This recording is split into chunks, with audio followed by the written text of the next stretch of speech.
हे वैभव मागे काढा फोटो सगळ्यांची सांगतो अगोदर खरं काढेल मी तर मागे ट्रायपॉड लावा मागे ना हाईटच्या पण खाली लोक येतो तिथं पूर्ण मध्ये खाली करा मागे ना सेवन खाली करणार खाली घ्या ना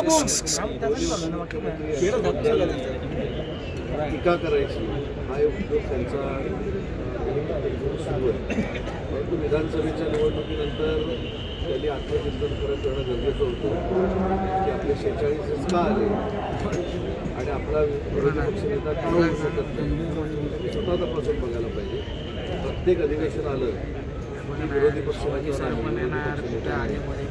आणि कालपासून नवीची एक चर्चा सुरू आहे.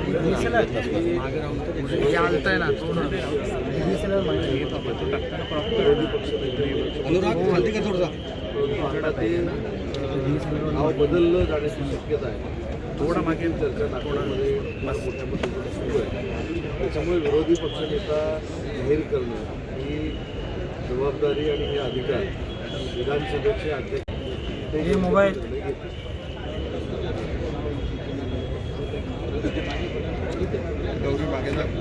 सांगितलं होतं की विधानसभेमध्ये विधान परिषदेमध्ये त्यांचा अनुभव आहे आणि ते आक्रमक आहे.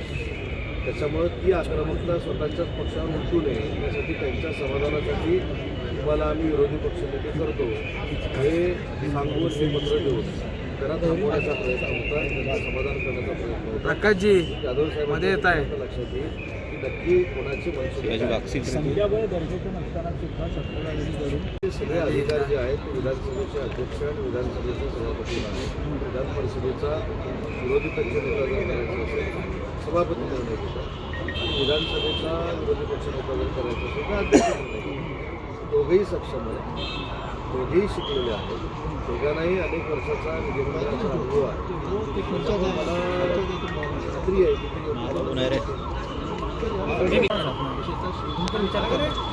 कॅमेरा लावून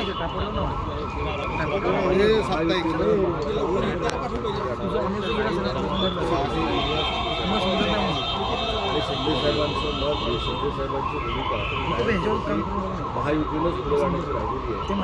ऑलरेडी समन्वय समिती आमची आहे. शिवसेनेच्या तर्फे मी आणि शिवराज देसाई राष्ट्रवादी काँग्रेस पार्टीकडनं गौरी ठाकरे आणि BJPकडनं रवींद्र चव्हाण साहेब आणि चंद्रशेखर बावनकुळे आहे. त्याच्यामुळे कदाचित ती समन्वय समितीची बैठक थांबवतो. तंत्र कोण आहे रे बाबा? आणि आमच्या समन्वय समितीच्या सगळ्या सदस्यांचा आग्रह देखील आहे काम केलेलं आहे. त्यावेळी बोलले नाही अनेक मुख्यमंत्री होते त्यांच्या नेतृत्वाखाली बाकीच्या साहेबांनी काम केलेलं आहे. त्याच्यामुळं आजच विरोधी पक्षनेता पद मिळालं नसल्यामुळं भास्कर जाधव साहेबांची भूमिका असू शकते. परंतु जसं मगाशी मी सांगितलं सगळा अधिकार विधान परिषदेमध्ये सभापती विधानसभेमध्ये अध्यक्ष